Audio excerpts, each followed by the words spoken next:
Assalamualaikum warahmatullahi wabarakatuh. Perkenalkan, kami dari kelompok 2. Di sini kami akan membahas mengenai sungai, banjir, dan juga proses di pesisir pantai.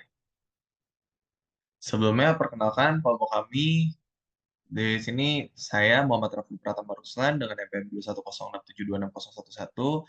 Lalu ada Safan Nur Akila 21066366483, ada Muhammad Badar Gibran 21066652966, sama ada Marina Chandra 21067052221. Eh, untuk bagian pertama kita akan membahas siklus hidrologi. Nah, siklus hidrologi ini memiliki banyak tahap, tapi kita akan membahas beberapa tahap inti dari siklus hidrologi tersebut. Yang pertama adalah tahap evaporasi. Nah, tahap evaporasi ini merupakan tahap pertama dari siklus hidrologi. Pada evaporasi terjadi proses penguapan berubahnya air yang tertampung di sungai, danau, atau laut menjadi uap air karena panas matahari. Nah, evaporasi ini terjadi karena perubahan molekul air cair menjadi molekul gas. Maka air tersebut berubah menjadi uap. Nah, setelah air tersebut berubah menjadi uap, selanjutnya uap air tersebut akan mengalami tahap kondensasi atau yang kita tahu sebagai pengembunan.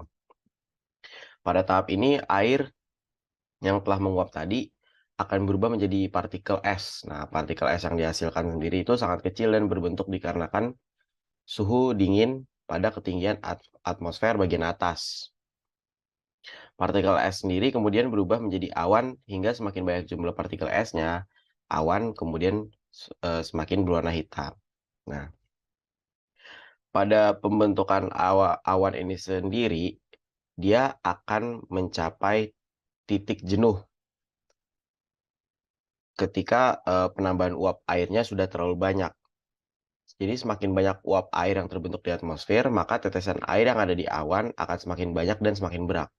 Nah, ketika awan itu tidak mampu untuk menampung banyaknya air yang terbentuk, maka air tersebut akan dikeluarkan dalam bentuk hujan yang disebut dengan tahap presipitasi. Tetapi ketika atmosfer memiliki suhu di bawah 0 derajat Celcius, maka presipitasi akan turun dengan bentuk salju atau hujan es.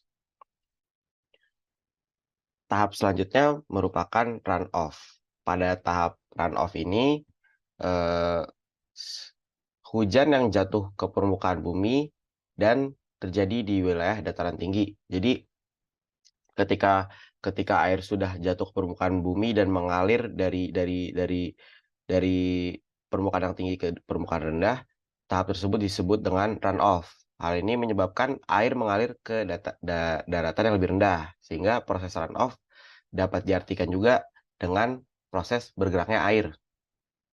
Nah, untuk air yang tidak mengalami proses runoff, air ini juga dapat tersimpan dalam groundwater dengan tahap infiltrasi.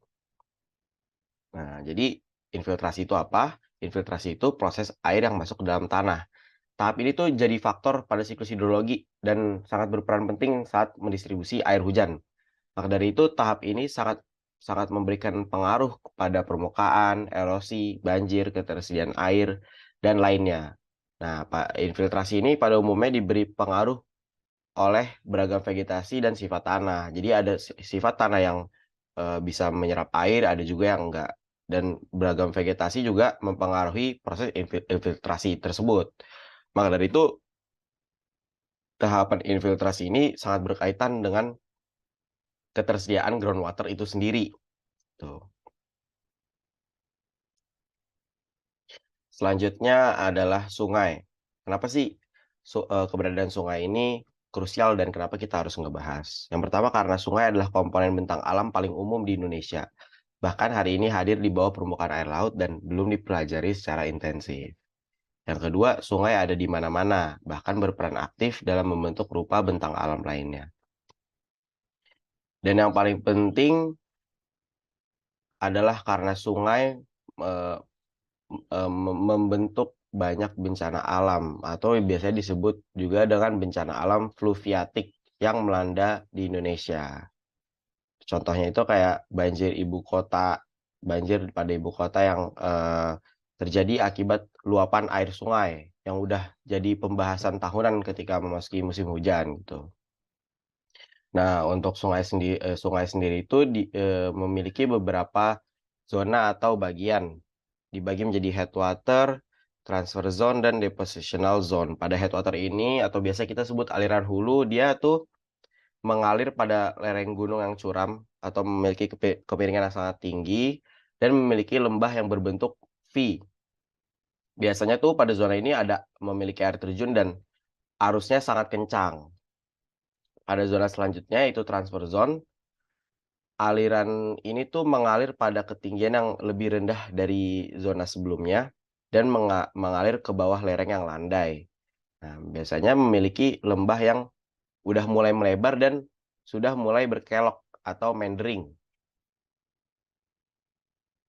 Dan untuk, zona terakhir yaitu depositional zone. Zona ini tuh zona yang memiliki ketinggian paling rendah dan sungai sudah mengalami kelokan atau meandering di sebuah lembah yang hampir nggak punya kemiringan, jadi hampir datar gitu. Pada zona ini tuh dia biasanya melintasi delta dan terbentang hingga ke laut.